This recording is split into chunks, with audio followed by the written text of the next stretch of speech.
बिहार के चुनाव में बहुत बड़ी बड़ी कहानियां हो रही हैं जिनके बारे में आज हम आपको बताएंगे। बिहार में नवरात्र के बाद चुनाव की तारीखों का ऐलान हो जाएगा, लेकिन चुनाव से पहले तेजस्वी यादव निकाल रहे हैं बिहार अधिकार यात्रा।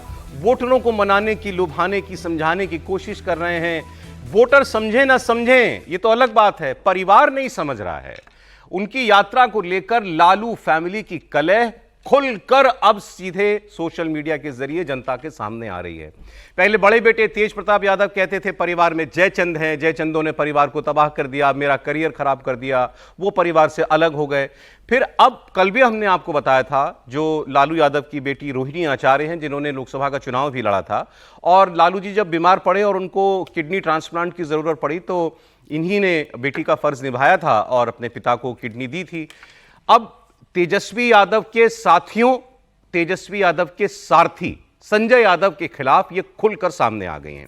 आपको याद होगा कल इन्होंने एक फेसबुक पोस्ट रीपोस्ट की थी, जिसमें संजय यादव जब तेजस्वी यादव के रथ में उनकी कुर्सी पर बैठ गए थे तो किसी ने ये कहा था कि भाई ये तो केवल लालू यादव और तेजस्वी यादव के बैठने की जगह, यहां कोई और नहीं बैठ सकता, और ये वो लोग हैं जो अपने आप को पता नहीं क्या समझते हैं। उस पोस्ट को रोहिणी यादव ने आगे बढ़ाया था।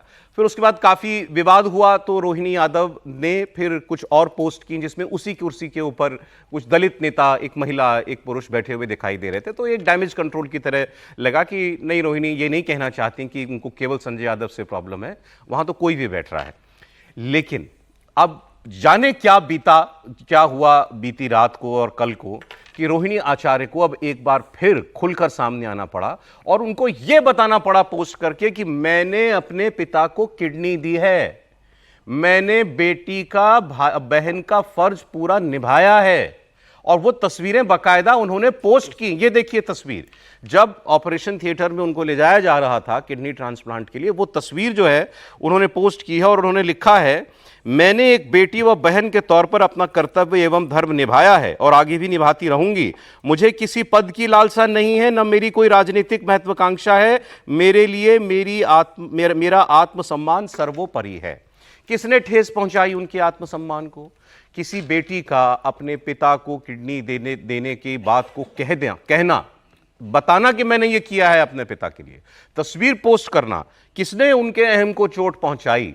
कोई तो है जिसने रोहिणी आचार्य को बहुत नाराज किया, और कोई वो परिवार का ही शायद है या परिवार का नजदीकी है, क्योंकि ये तो बिल्कुल निजी बात है, उनके परिवार का मामला है। फिर आगे उन्होंने लिखा इस पोस्ट को, ये तस्वीर पोस्ट करते हुए, जो जान हथेली पर रखते हुए बड़ी से बड़ी कुर्बानी देने का जज्बा रखते हैं, बेखौफी, बेबाकी, खुददारी उनके लहू में बहती है। अब इसका मतलब क्या है? क्या लालू यादव की फैमिली में, उनके परिवार में पूरी तरीके से फूट पड़ चुकी है?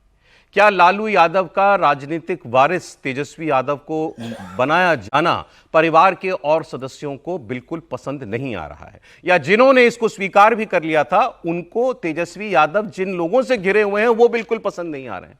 इसमें एक नाम बार बार आता है संजय यादव का। कल भी हमने उनकी बात की थी। संजय यादव इस वक्त बताए जाते हैं कि बड़े मुख्य रणनीतिकार हैं और वो तेजस्वी यादव के बड़े करीबी हैं, और उनकी वो टिकट भी किसको मिलेंगे किसको नहीं मिलेंगे, इसमें भी उनका रोल बहुत ज़्यादा है।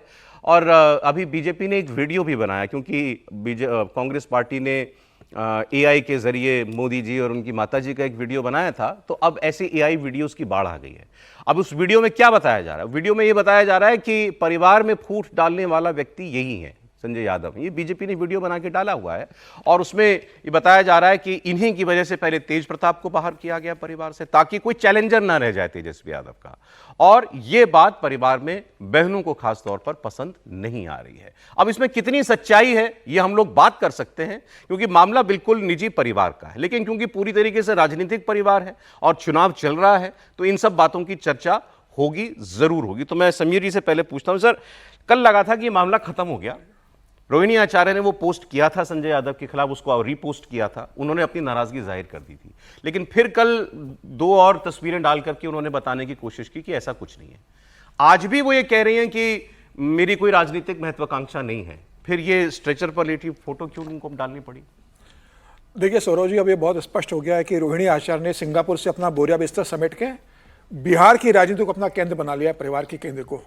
कहा गया था कि 2002 में जब शादी हुई थी, शादी के बाद वो सिंगापुर शिफ्ट हो गई थी, उनके हस्बैंड इन्वेस्टमेंट बैंकर है, वो वहाँ रह रही थी, राजनीति में उनका कोई दखल नहीं था। ये सिंगापुर में ही रहती थी? सिंगापुर में रहती थी। इनके हस्बैंड इन्वेस्टमेंट बैंकर है, शादी बिहार में हुई है, और पति की भी इच्छा बहुत नहीं थी कि राजनीति में सक्रिय हो। तो ये पॉलिटिकल फैमिली में इनकी शादी नहीं, पॉलिटिकल परिवार में शादी नहीं हुई है। इनके फादर इन लॉ जो रहे वो इनकम टैक्स कमिश्नर थे मुंबई के। अच्छा। और उनके बेटे से हुए, जो पढ़े लिखे आदमी हैं, इन्वेस्टमेंट बैंकर है, आईटी के बड़े जानकार हैं, वो सिंगापुर में सेटल होकर वो चाहते थे कि भाई रोहिणी आचार्य राजनीति में हिस्सा ना ले, और इसलिए वो सिंगापुर में सेटल हो गई। और देखा होगा कि लंबे समय तक वो राजनीति में सक्रिय नहीं रही थी। मीसा भारती जरूर सक्रिय थी। अब रोहिणी आचार्य ने तय कर लिया कि भाई अब मैं राजनीति में खुलकर हिस्सा लूंगी, और परिवार की राजनीति के अंदर जो मेरा हिस्सा है वो मुझे चाहिए, भले ही मैं लोकसभा चुनाव हार गई हूं। अब पार्टी के अंदर जो संगठन है, और लालू प्रसाद यादव की जो राजनीतिक विरासत है, वो अकेला तेजस्वी यादव, और तेजस्वी यादव के जो करीबी लोग हैं, फिर उसमें संजय यादव हो, चाहे उसमें शक्ति यादव हो, चाहे उसमें सुनील यादव हो,